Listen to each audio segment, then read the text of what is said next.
Shut up and sit down.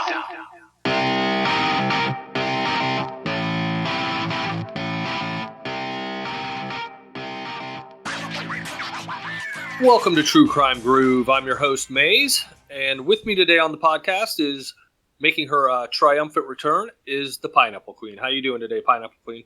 I'm doing pretty good. It's good to be back, Maze Dog. How are you enjoying the confines of Camp Lejeune, North Carolina? It is very nice here. We're already in our summer seasons, but we got a little bit of rain today, so... Well, from all the pictures I've seen and things you've been sending, it looks like you are enjoying the beach quite a bit. Oh yeah, it's definitely one of my daughter's favorite attractions here. Well, that's good. I wanted to thank everyone for listening to the podcast today. Especially, I wanted to give a special thanks and shout out to everyone that has subscribed to the channel.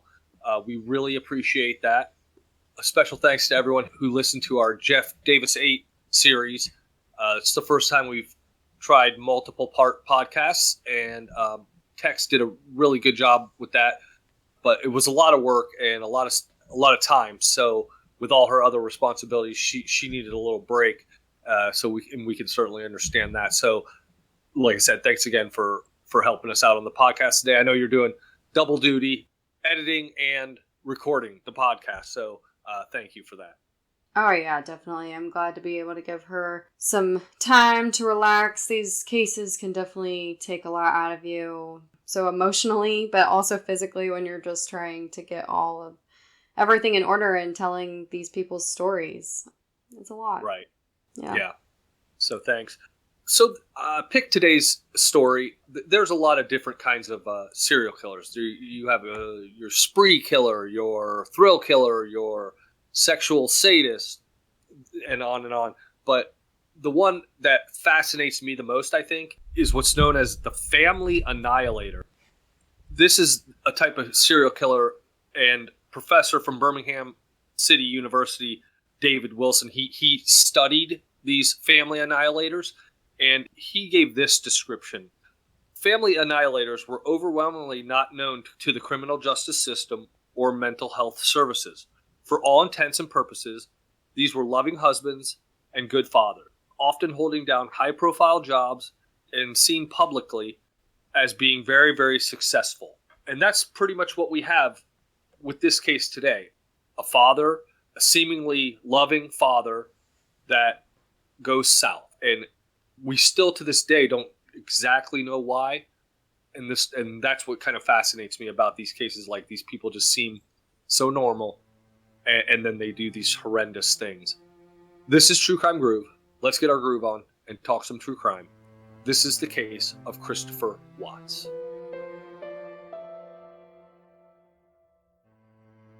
My daddy is a hero.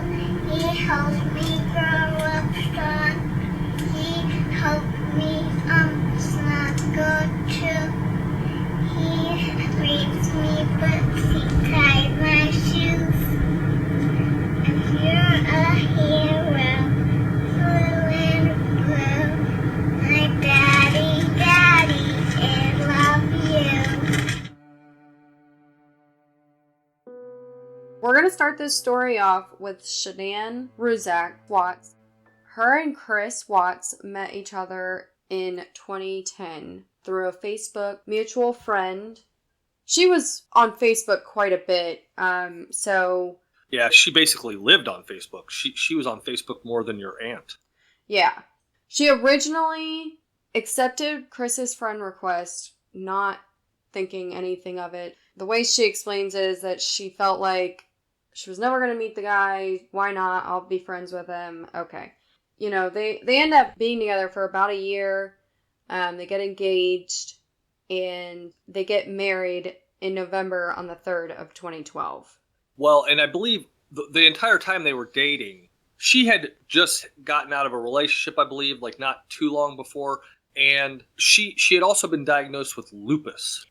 It took a large toll. Like, it was a lot of work because lupus, you know a little more about it than I do, I think. Yeah. She was diagnosed with lupus in basically what it does to you, it's inflammatory disease that's caused when the immune system starts to attack its own tissue. So it can affect things like your joints, skin, kidneys, blood cells, brain, heart, and lungs. And so the symptoms can get worse and sometimes they can improve, but they include like being fatigued, the joint pain, rash, fever. It's a catch-all, and there's no cure. Right, there's no cure. But some of the things that, Chris probably had to endure was her having anxiety, clinical depression, headaches. So all of those things could have been happening with her. And so, and we do know, like, Chris was very nurturing towards her. Yeah, he was, like, super boyfriend. Yeah. Like, taking care of her the whole time and basically waiting on her hand and foot. Like, whatever she needed, back rubs, foot rubs, the whole 9 yards. Right. And I know Chris was a heavier set guy when they first got together. I believe he said he weighed about 245. So, like you said, she was his world. He thought she was the most beautiful creature on earth, and he just couldn't believe how lucky he got that Shannon wanted to be with him. So, because of this lupus disease, she was told that she wasn't going to be able to have children. And, I don't know if they were trying or if they weren't. But during that time period, they had moved from their North Carolina home where Shanann had custom built a home there. And they had moved from that home to a home in Colorado. And during that time, Shanann found out that she was pregnant with Bella Watts, her miracle baby, as she would put it. She said it was a gift from God. They were both very, very excited to welcome baby Bella into the world on December 17th, 2013. And just about 2 years later, they did have Celeste, or Cece Watts, on July 17th, 2015. Both times were high-risk pregnancies due to the lupus. Her pregnancies and stuff probably weren't the greatest, but once again, Chris was her superhero, so. And then once the kids arrive, he's basically super dad. Like, and Shanann, she put like all this stuff, and we'll go into just a little bit here, why we think she did all this Facebook posts and videos and things. But she filmed everything, and she filmed Chris interacting with the girls, and he was like, what I wish I had been the kind of father that he seemed to be on these videos, like watching movies with his daughters and playing games with them and just, attention all the time. Right. Oh, yeah. And he even stated that all he ever wanted to be was a father, so this was everything to him. I did hear something about in 2015, they filed for bankruptcy. Did you hear anything about that? Yeah, I read that. Yeah, so I don't know if there was money issues or what the deal was. I think he described them being house poor. Yeah. $600 they were paying for their cars. For each of their cars, a $600 car payment. So that's pretty high. And then their mortgage was maybe like $3,000. So it was a lot of money. Like they only made like $4,000 a month, and they were spending or $4,800 a month, I think, and they were spending like $4,200 just on cars in their house. Yeah, that's crazy. Yeah. Yeah. You can't do that. Yeah. So, as we know, like Shanann worked for that company called TRYE. It's like a marketing or a direct sales company. So when you think of like that company, think of like the pyramid scheme sales. Cause like the further you got up, the more money you made, the more people beneath you. So you made more money, that kind of thing. And that sounds kind of like what Travis Alexander did. Yeah, like her whole thing was market. So her Facebook was her job, like initially. She posted a lot of her family, but she also did lives on there promoting those products. She has a couple of them like tasting pro bars, and I think in almost like every picture you see them wearing those patches.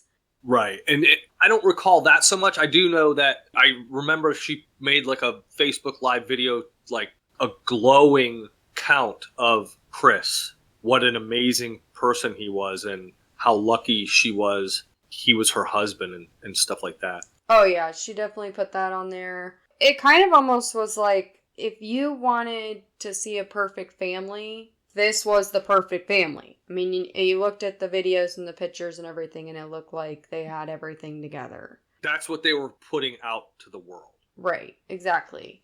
Like, he stated somewhere that he did not like doing the promotional videos, that she would post pictures of them going on a run, but she would not actually run. It would just be him.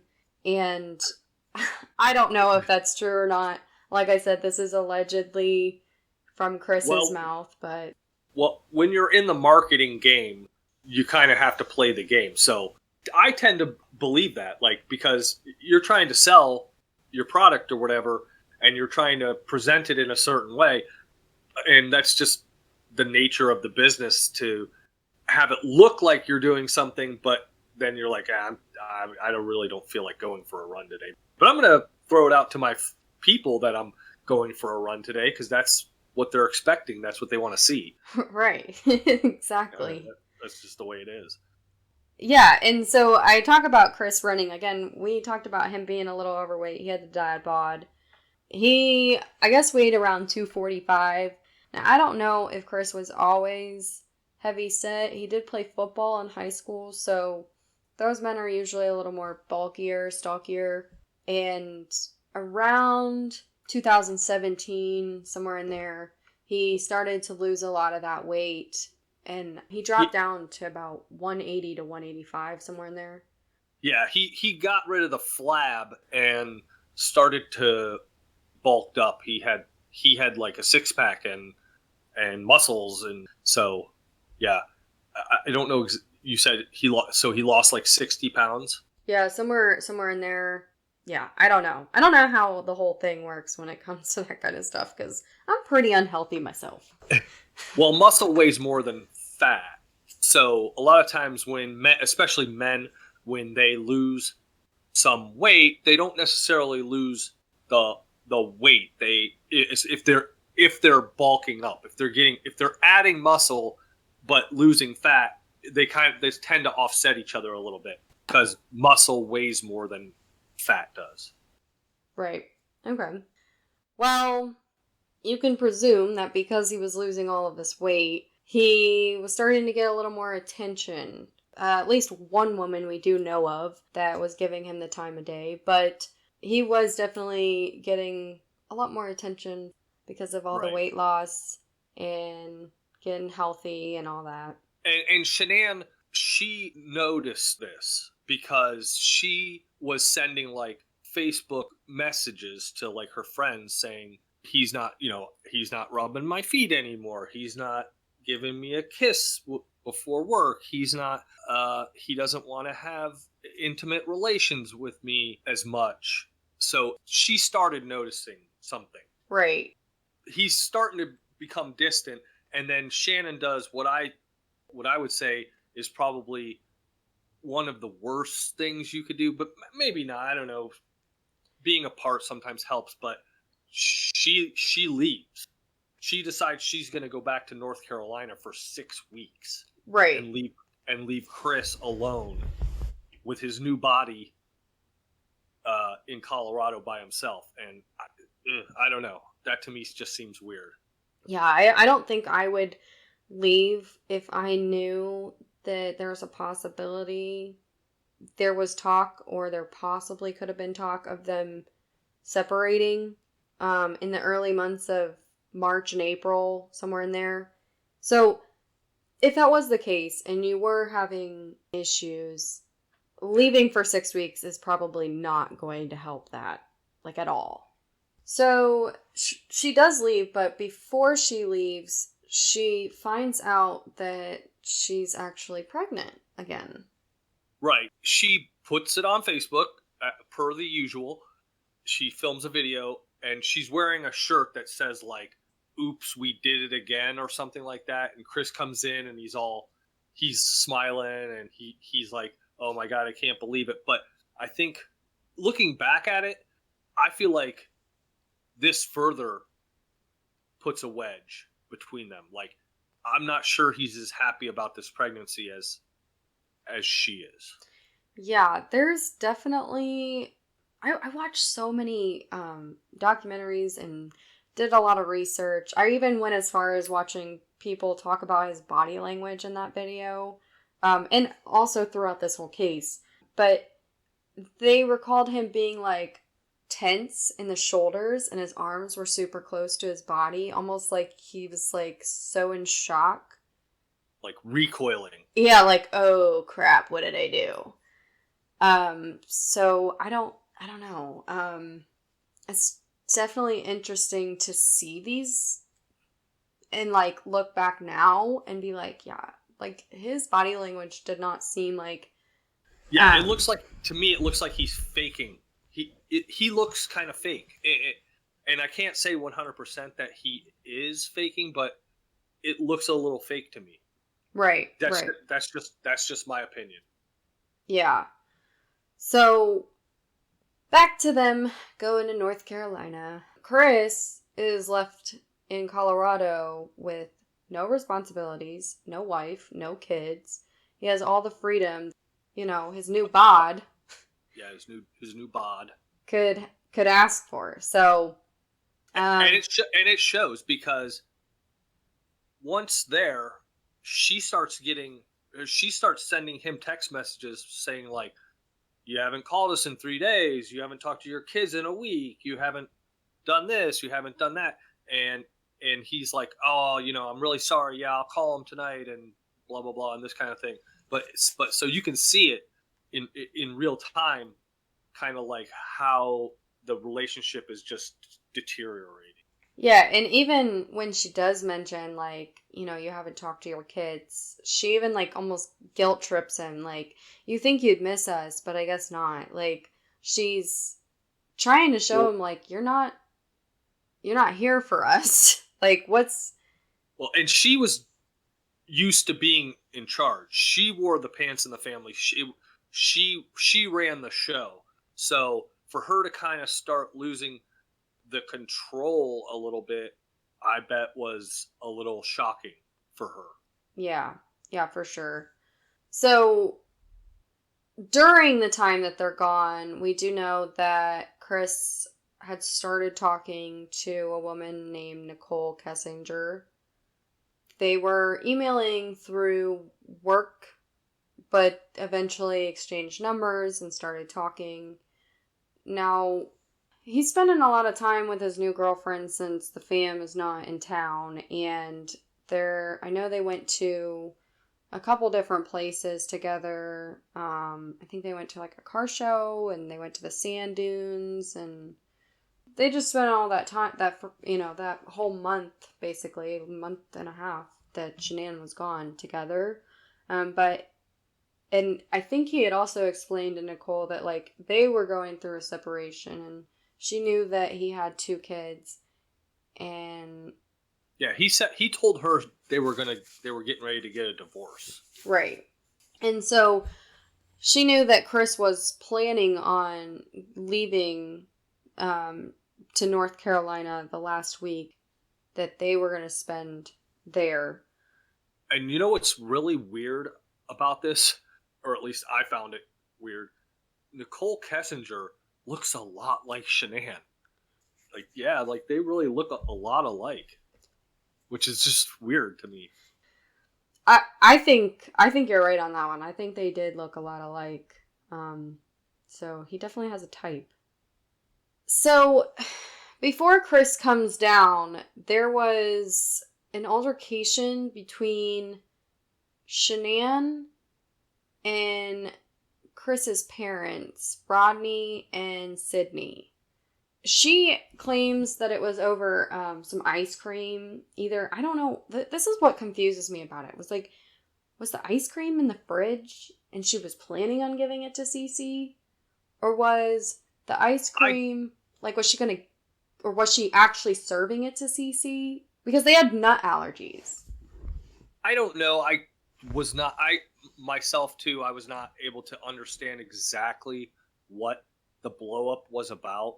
I think it was a red herring.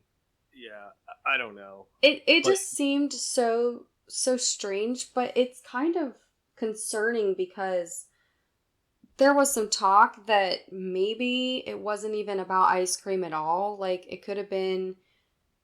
we later find out in some of these newer articles, Shanann found razor blades, and she accused Rodney of doing cocaine.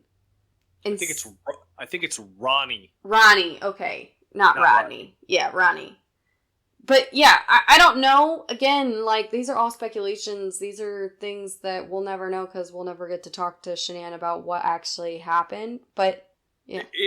It could have very well been that, just as much as the ice cream, because if your child just because you buy some ice cream that has nuts in it, it's not like they took a spoon and shoved it into was it Cece that had the allergy?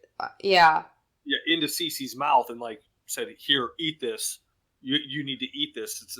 They didn't have to serve it to her, right? So that it doesn't make a whole lot of sense to me. Oh yeah, I mean, there definitely was a blow up, and it was over something, right? And again, we'll never know, but I do think that it's kind of important because Chris, the way Shanann came to Chris about the situation was you need to tell your dad to tell your mom that she, you know what I mean? And the way she came at him in the text message, it was almost like beating him down.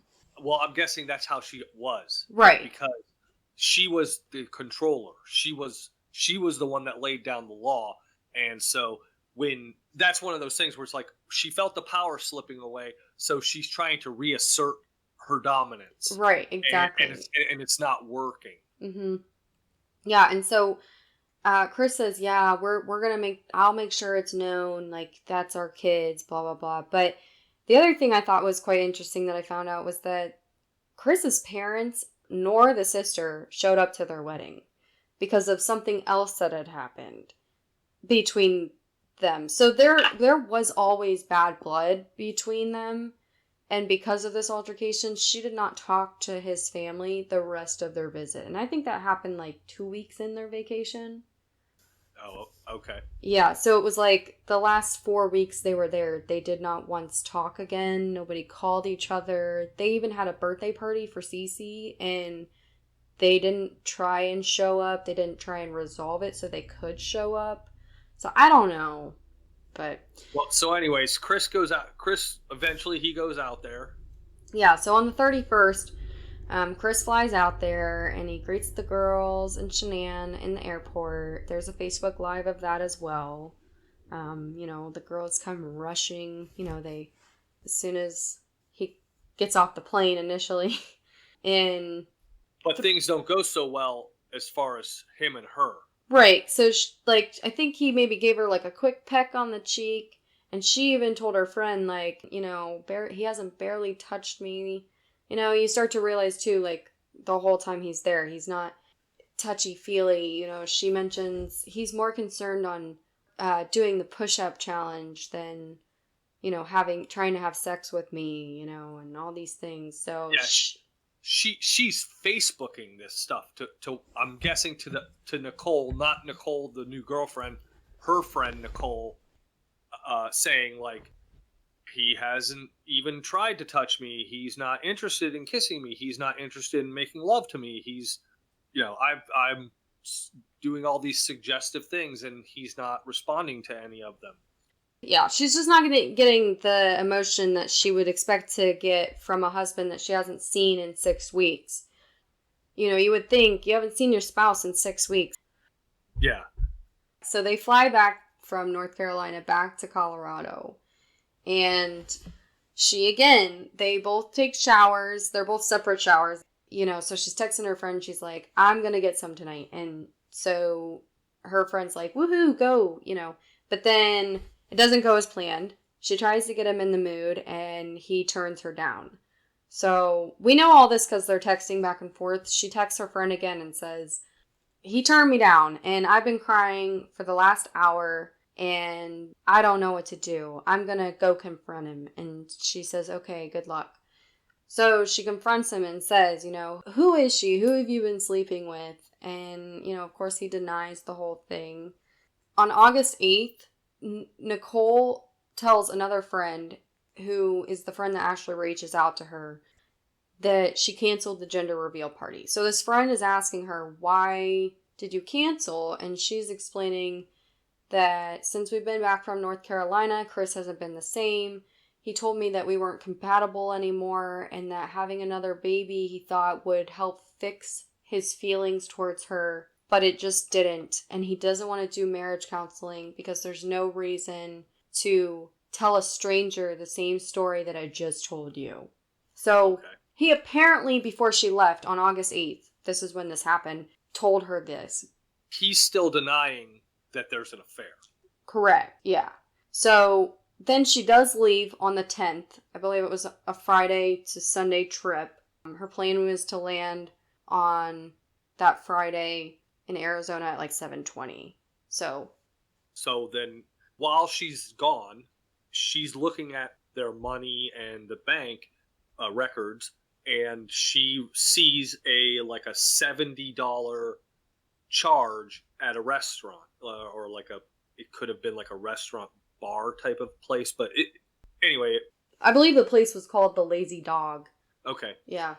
The Lazy Dog, but it's way more money than Chris would ever spend on himself, on just himself, getting a meal and even having a beer or something.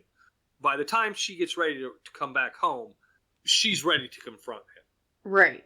So we know that Shanann came home early morning on August 13th. Nicole Atkinson, her friend, who she spent that business trip with, dropped her off at 1:48 a.m.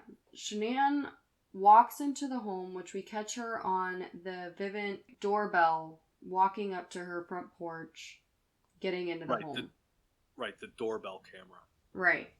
And between the hours of 2 a.m. to noon, we don't really know what happened. Nicole Atkinson was worried about her friend at 9 o'clock in the morning when she didn't show up to her ultrasound, I believe is what the doctor's appointment was.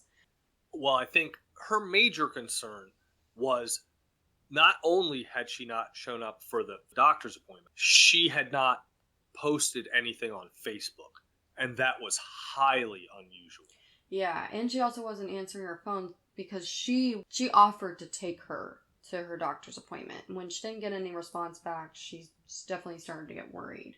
So her son, and her young daughter go over to the house, and they call Chris. They're like, where's Shanann? I think he said that she was like at a friend's house or with a play date. So Nicole's like, okay, so she tells him she's calling the police. She's not buying it. Yeah. The police show up, and they're knocking on the doors, they're knocking on the windows. He explains their Fourth Amendment right, that's why I can't just barge in there unless I saw her laying on the floor. I can't open the door. You have to have proof that there's someone in there that's in distress in order to illegally enter a house, but also that I'm almost positive that the garage had one of those codes on it, right, where you can punch a number in and the door will open. And Chris, when he spoke to Nicole, he said, I'm on my way, I'm coming to the house to, help or whatever. But he didn't give them that code. If I think my wife might be in some kind of distress, she's not contacting anyone, she's not posting on Facebook, she's not talking to her friends, and I think, oh my God, she's fallen in the shower, she's fallen off the toilet, who knows, whatever. If I think that she's in some kind of distress, I'm just gonna say the code on the garage is 1 2 3 4. Go check out, see what's going on. He doesn't do that. No, and he also went to extreme measures to make sure that nobody could do that, because he disabled the code on the garage door. So he made sure that nobody, even if he gave them the code, it wouldn't open. You needed the garage door opener. There was also a code on their front door. And he couldn't give that to them either because they had one of those hotel bolt locks on their door. So even if you were to open it, it wouldn't open all the way. Just if I'm the cop responding, because there's going to be some other red flags if I'm the cop responding. But that's the first red flag for me. If I'm the cop responding is, this guy doesn't want me to go in this house until he gets here. Right. That's a little strange. Yeah. Because the cop does call Chris and he's like, are you, like, where, how close are you? And Chris finally tells him, I'm 5 minutes away. And Nicole's son says something like, yeah, he said he's 5 minutes away 45 minutes ago. Like, what is he doing? Why is it taking him so long to get to the home? But eventually he shows up. Yeah. And they do go into the house.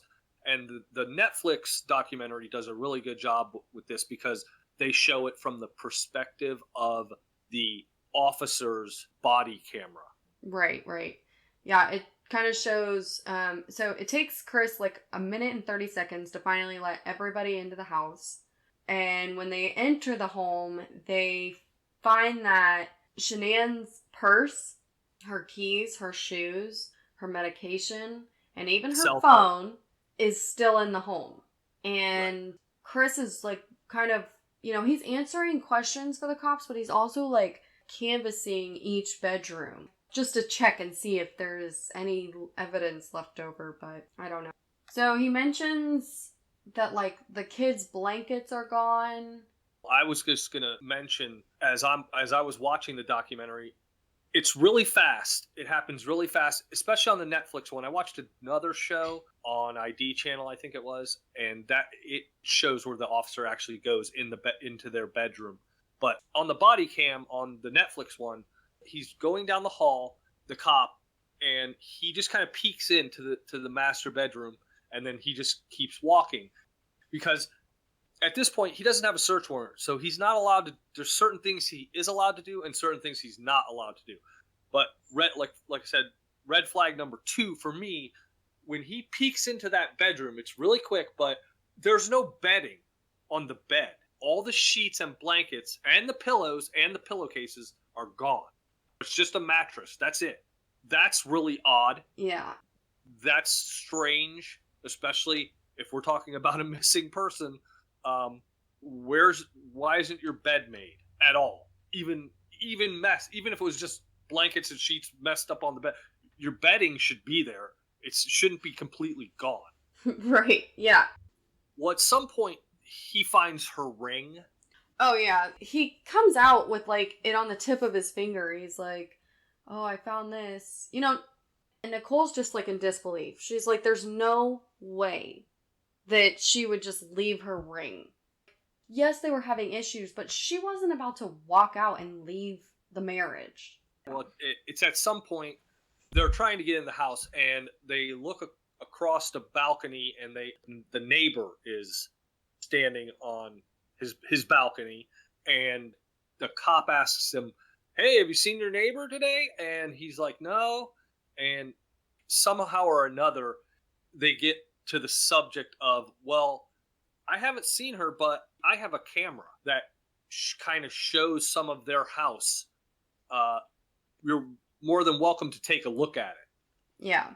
And so he brings it up on his TV, and they go to I believe they go to the neighbor's house and bring it up on his TV, and it shows a truck, Chris's truck, being backed up into the garage area, and then you can't really see what's going on more or less. But when this video comes up, like you said before, with Chris's body language, it's fascinating to watch his body language. He puts his hands on his head like, oh shit, they got a video of me doing, like he puts his hands on his head. It's crazy.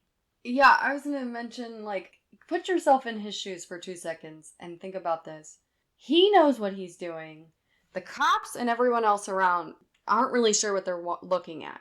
But he is watching himself for the first time put his family in that car, knowing what he did to Shanann, with a cop standing right behind you. Can you imagine how fast your heart is probably racing? Because you don't know what's on that footage. Yeah, no, I can't. And not only does he do the hands on the head, he starts rocking back and forth, which is psychiatrists, psychologists will tell you that's a self-soothing method, a way to tamp down anxiety. And it's so bad that even the neighbor notices, because eventually Chris walks off and he turns to the cop and says, he's not acting right. And he says, what do you mean he's not acting right? And the neighbor's like, oh, all that rocking back and forth, that's not normal. He doesn't normally act like, he doesn't normally do that. Right. Something's wrong. So at this point, like I said before, red flag, another red flag. Right. Yeah. It is quite amusing. If you haven't seen that footage, you should definitely check it out. Yeah, it's crazy. The cops, they definitely wanted to make sure that Chris still worked with them, so they didn't want to make him think that they thought he was off. They definitely tried to keep it. They didn't even keep him the first time they brought him in. Like, they let him go home because he did that TV interview The next day. Yeah, the next day on the news or whatever, which another lesson in body language. And I watched something too where, and this was a while ago, so don't hold me to it 100%, but like something about his arms, like the way he had his arms, the body language person was like, oh yeah, that's a bad sign, and this and that. And look, I apologize, I can't remember exactly what it was. Like I said, it was a while ago that I watched this thing, and it was talking about that, specifically that TV interview. Yeah, he seemed to be really tense through the interview, and the times that he does relax, it's like when he's pleading for them to come home, and he almost like laughs, or like you can see a smirk on his face, like he's pleading for his family to come home, but he knows damn well that they're not coming home. He looks like a jerk. Yeah. On the video, because he looks kind of stupid, and because like you said, he's smiling and things like this. It's very weird. Mm-hmm. During the interview, they were doing a thorough search with dogs and all of that in the home, and that is when they decided to bring him in for questioning, and all by willingly. You know, they definitely made it seem like it was like, it's a good thing. Let's go in. Let's just talk. I think at this point, he's denying that there's any marital problems. Like, he's saying, no, everything's good. We're just going through separation. Yeah, we're going, but I'm not having an affair. You know, there's no other woman in the picture. There's nothing else going on that would cause any alarm. Right. Yeah. So they ask him to come in. They interrogate him a little bit before the polygraph, before they ask him to take the polygraph test. They ask him some questions, and it's pretty much, I don't know where they are. I have no idea. Yeah. I have no inclination. I don't know if, you know, I just hope that they're safe. Another YouTuber that I watched, and I thought it was just a funny thing, was that he said that if Chris had a pull string on his back, his words out of his mouth would be, I have no inclination of where they are. Yeah, he says that quite a bit. Yeah. Well, so he's in the interrogation room with Tammy Lee. She's with the CBI, and Graham Coder. He's with the FBI.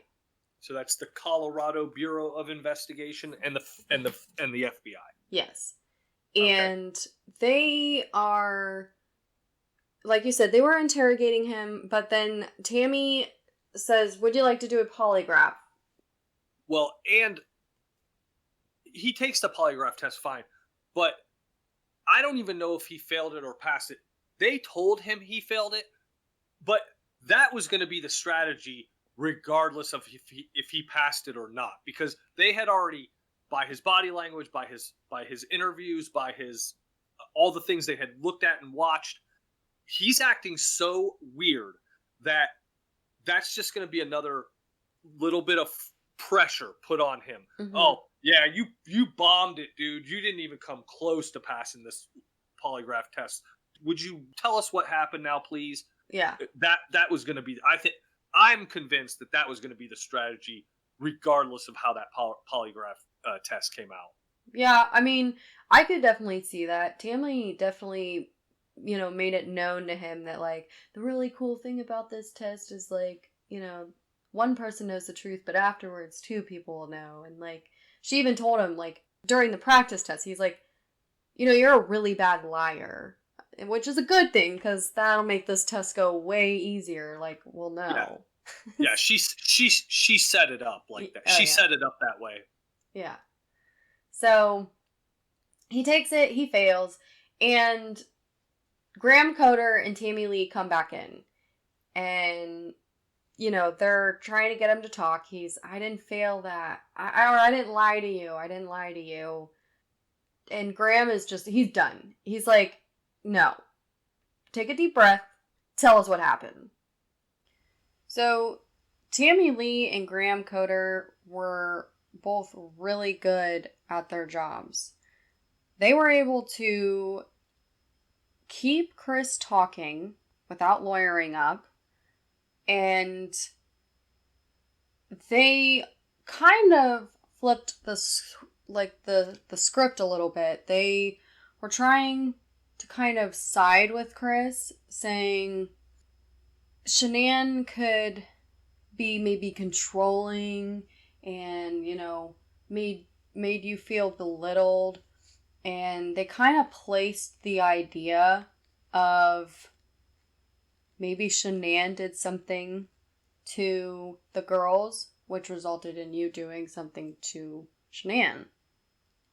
And that's what I was wondering, because, and I'm guessing now, because I meant to look into it and I forgot about about Chris's dad, because eventually they let Chris's dad go into the interrogation room, and I wasn't sure if maybe because I was a little surprised that they let him go in, for one, and then I was also surprised at what a sophisticated interrogation tactic he took, which is blaming Shanann, or giving Chris an out with, and that only works in certain situations and on certain people. So, but I'm guessing now that he must have gotten that from them, maybe. Yeah, so basically, they do ask him, like, if we bring your dad in here, will you tell your dad what happened? And then you see him kind of breaking down a little bit, and his dad does eventually enter the room, and they left. And this is when the dad kind of is asking him, like, what happened? Did she do something? And that's kind of where they're talking, and he's kind of confessing a little bit. And yeah, and that's, like I said, that's why I thought maybe he's former law enforcement or something, because you wouldn't think to normally do that. That wouldn't be the first. If you were just a dad, I don't think the first thing you would think of would be, well, did Shanann do something to the girls, and then you did something to Shanann? That I don't know, but that just doesn't seem like the first thing that would come up. Yeah. Well, I think Tammy kind of placed it there, and then Chris did later state that the only reason why he confessed that way was because he got the idea from the investigators. Okay. Yeah. So, yeah, I mean, initially, yeah. Why they brought the dad in, maybe to make him feel more comfortable, because they were trying their hardest to make him feel really comfortable. Right. And they walked right back into the room when, he's freaking out because he's just now realizing, like, everyone's gone and what his son did. And he's like, I don't know, should we get a lawyer? And as soon as that happens, they walk back in and they're rubbing his back and trying to comfort him some more. And, let's talk. Not time to call a lawyer. Yeah, you've already confessed at this point. Well, I'm saying from the investigator standpoint, they don't want him. They definitely don't want him doing that. Right, and that's, yeah, so that was like perfect timing. They heard everything they needed to hear and walked right in. Now, we know that the dad ends up leaving the room, and this is when they completely flip the switch again, and they're like, you basically followed the story that we gave you, so what really happened? Where are the bodies? There's three versions of the story. There's the story he told his dad initially is that she got home. He told her he wanted a divorce or separate, and she got irate, smothered the girls to death, and then he, out of anger, strangled her. So that's the first version. Then you have the prison interview, basically, that says, where he tells them that Shanann came home, they had sex for some reason, and then after that, he tells her he wants a divorce, and he strangles her. He doesn't know why, he just couldn't stop, and Bella, I think, comes out of her bedroom and sees her lying on the bed, and so that's why he decides at that point that he's got to kill both of the girls as well. And then he drives out to the oil tanks, and he buries Shanann, and then comes back, and he strangles them in the car. He strangles the one, strangles the other. That's when Bella asks if he's going to do the same thing to me as to Cece, and then there's that version. So the third version is these letters that he's corresponding with this person and this author, and basically he tells her that he smothered the girls in their beds, and then it gets confusing because he smothers the girls in their beds, then he goes in, he murders Shanann, but then one of the girls wakes up, or both of the girls wake up or come back from the dead like zombies, so he has to kill them again, or maybe he's just having visions of the girls coming back. It's really strange. So I think the version that we're going to go with is the prison interview he gave in prison to the police officers. Yeah. And like I was thinking it to myself yesterday or something, it was like, okay, this guy isn't a scumbag because he cheated on his wife. This guy's not a scumbag because he fell out of love with his wife. This guy's not a scumbag because he didn't want to be married anymore. This guy's a scumbag because of what he did to those two little girls. And right now as I'm speaking on the YouTube channel, we're just going to put up a picture of them, of Bella and Cece, just to show you just how innocent and beautiful these little girls were. And I can't wrap my head around it. Yeah. So as we know, he confesses to what exactly he did to the bodies. He buried Shanann under about 8 inches of dirt, so what you would call a shallow grave. And then he proceeded to then take Cece's life. And with her only being 3, they said that she didn't really struggle. She probably didn't even really know what was going on. But Bella was sitting in the car seat right next to her. So she had saw what had happened. And when he went over to Bella to do the same thing, Bella had asked him, "Are you going to do the same as Cece to me?" And he recalls he doesn't remember what he said to her, if he even said anything to her at all. I thought he said no. Yeah, I mean, we don't know if he did. I think he originally said that he said no, and he still did it. And then I think in his prison interview, he said, "I don't really remember what I said, if I even said anything at all." So, well, and that's the thing, because I think initially in that first interview, he says that he did it in the car, but then you read something on the prison interview where they're not sure that he may have done it at the house. Well, we have a prison confession between Tammy Lee, CBI, Graham Coder, FBI, and David Baumhover. He's with the Frederick, Colorado police, so FCP. And they all visited him, and that's when he gave that confession in prison. Then, just recently, I think at the end of 2020 or something along that, he came to have a pen pal. And he was writing letters to somebody. Mm-hmm. And she was decided to write a book on his letters. What's that book? Is that book called Letters with Chris or Letters from Chris or something like that? Yeah, Letters from Christopher. Letters from Christopher. Yeah, something like that.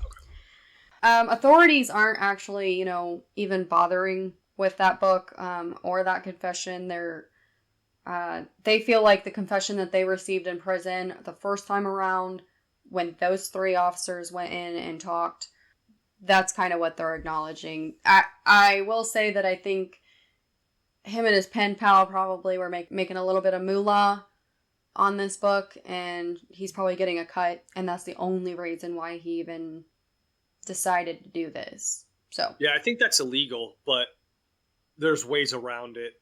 If she makes some money, she could put money on his commissary in prison and stuff like that. And there's no way to. He's not allowed to profit off of the book directly, but she's gifting money to him so he can spend it. Yeah. Right. This is what I think. I don't know if that's what's going on, but it would make sense. Because why else? Yeah. I'm just amazed at how he keeps changing stories. If it's not bad enough that he murdered his whole family, then he's got to play games about how he did it. They're dead, so does it really matter if you did it in their beds before you did it to Shanann, or you did it after Shanann in the car out at the oil field? It doesn't really matter because the end result is the same.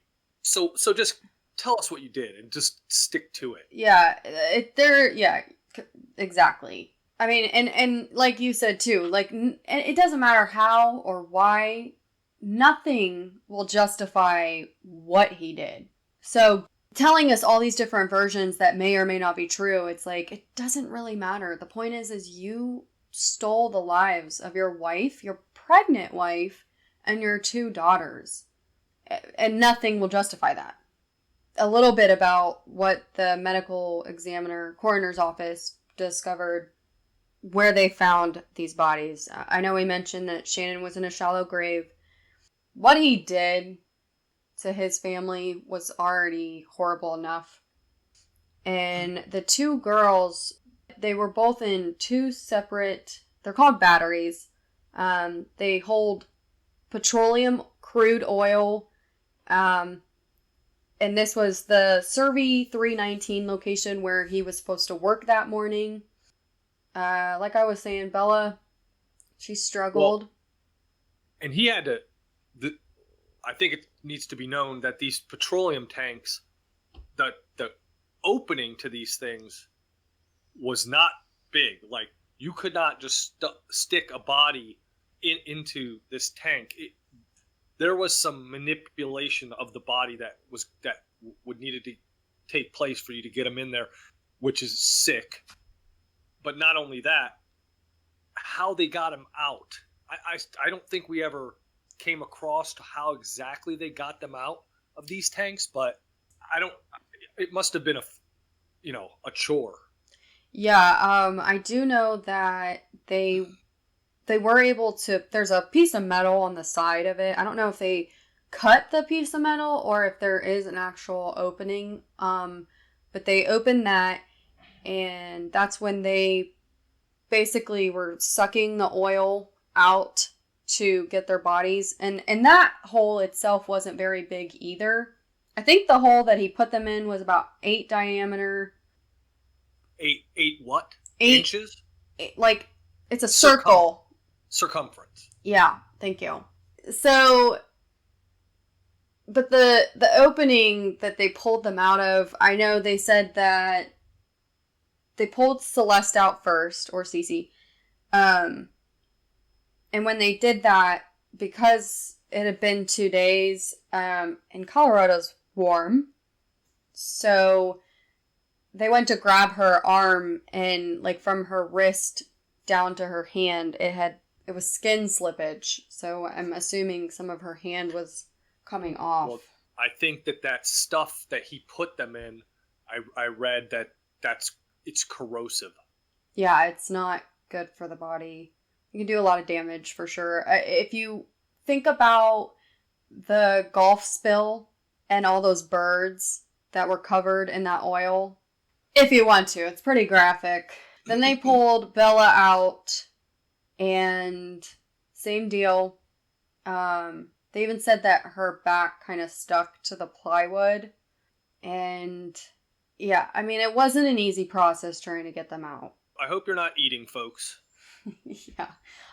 Okay, so following that disturbingness, we then go into how they found Shanann.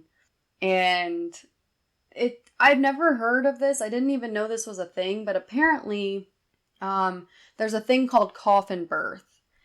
Basically, it's when the body of a dead woman that's pregnant starts to bloat and the gases, start pushing out. Sometimes it comes out of your nose or your mouth and other areas. Because of that, it had actually pushed the fetus and the placenta out of her body. So baby Nico was found outside of his mother's body. And that's just really, really, really disturbing.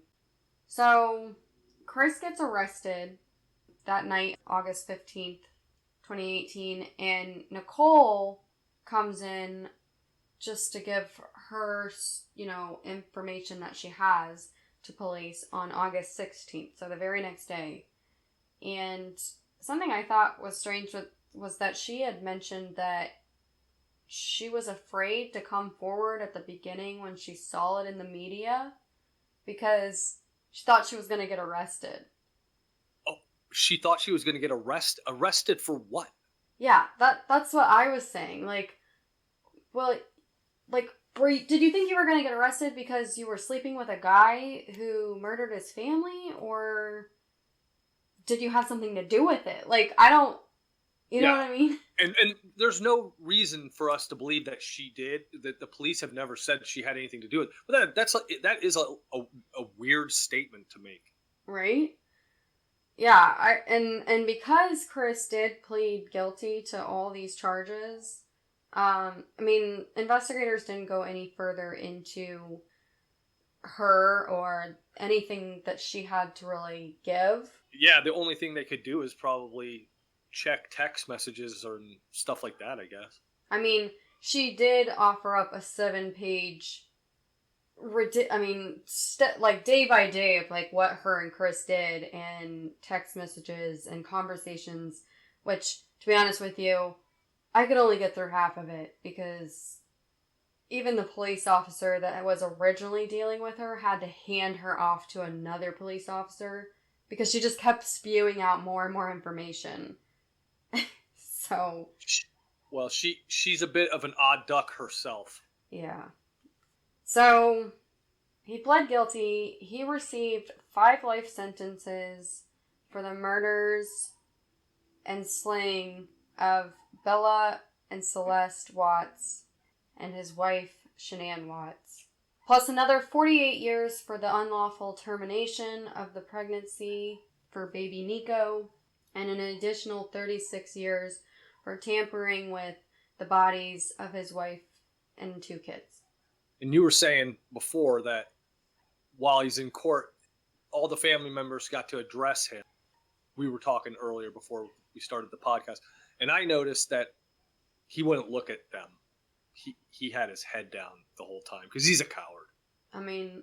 He honestly didn't want to face them. See, Shanann, her mother and father, Frank and Sandra Ruzick, and then Sydney and Rodney Watts were all in the courtroom. They all gave their own. They got to read victim impact statements. That's what they were. Yeah. And the one that really got me the most was Frankie's because he loved his nieces. And it was really emotional hearing him tell Chris, you're a monster. You took my right away from being ever called Uncle Frankie ever again. You took my best friend. It was rough hearing his. Yeah, and I don't know if we mentioned that because that Frankie was Shanann's brother. Mm-hmm. Yes, correct. That's Uncle Frankie. Mm-hmm. Yeah, his victim impact statement was hard to watch. Mm-hmm. It was. And Sydney and Ronnie, when they came up and did theirs, Sydney kind of suggested that, she'll always love her son and that she forgave him, which, I mean... Yeah, we talked about this earlier as well. I just don't know what I would do if it was my son. Because as I sit here right now, I think, no way in hell. But I'm not in that situation, and it's not my son. Right. So I can't really say what I would do. Yeah. I mean, logically in your brain, you go, "Oh, there's no way I would." But yeah, if it really was my son, I don't know how you can't. You're always gonna love him. Yeah. I don't know. Yeah, it's a rough spot to be put in. It definitely is. So they give this guy a zillion years, and he gets sent to a maximum security prison in Wisconsin. Now, why he got sent to Wisconsin, I'm not sure. They have the Supermax prison out there in Colorado, but I guess he's not dangerous enough to go to that maximum security prison, so they sent him to a maximum security prison in Wisconsin. Like I said, I forgot the name of the prison. I really don't give a shit what the name. If you want to know what the name of the prison he's at, you'll just have to look that up yourself. Because I would go back and find out, but I just simply don't care. Yeah. So I guess that kind of leads us back into what is happening now. And Nicole, the mistress, she changed her name and she went into hiding. Mm-hmm. But as of March 31st, 2021, he's been getting letters from someone. And people are speculating that it's possibly her. That she still has contact with him. Yeah, I don't know. Which I don't know. I don't know if she is or she isn't. If she is, our earlier theory of what did she know and when did she know it might have some relevance maybe. But like I said, there's been no proof. Yeah, I mean, I don't know. If I was dating a guy who killed his whole family, I don't think I'd be writing him letters. Well, the last woman that killed her entire family that I dated, I definitely stopped. I did not correspond with her after that. Yeah, I mean, I don't know why you would continue that conversation with somebody that crazy. Yeah. So anyway, so that's basically the story. Like I said, these family annihilators, they really fascinate me just because I don't know how you go from, they got all of these videos of him interacting with these girls and playing with them, watching movies with them, cooking for them, all this stuff that would make any other dad jealous of how great of a relationship they have, and you just end up murdering them. And I can't wrap my brain around it. Yeah, I mean, it almost makes you question if Shanann was portraying this wonderful life, and actually maybe there was some darker things that were going on behind the scenes that we just didn't know about. But you'd almost think that would have to be the case. Yeah, because it was left field. So well, it's not. I don't know if it's coming out of left field, but it's definitely the violence comes out of left field. Yeah, that they were having problems, obviously, but the fact that he went, murdered them, that's where the left field comes out. Because from everything you see before the murders, you think there's no way that even if they couldn't get along and they had to get a divorce and blah blah blah, there's no way he's going to murder these two kids, right? Because look how much he loves them, right? And then he does. Yeah. Well, anyway, thank you all for listening. Thanks, PQ, for being on the podcast with me today. Yeah, thanks for really enjoyed having you. We really appreciate it if you would hit that like and subscribe button. I just wanted to say a special shout out to all the moms out there. Happy Mother's Day. Happy Mother's Day to my mom and to you, PQ. Yep, Thanks. Yep, thanks. I hope you'll come back and listen to us again. We're not sure exactly what case we'll be doing, but we will be back here ready to hook 'em and book 'em. Thanks, everyone.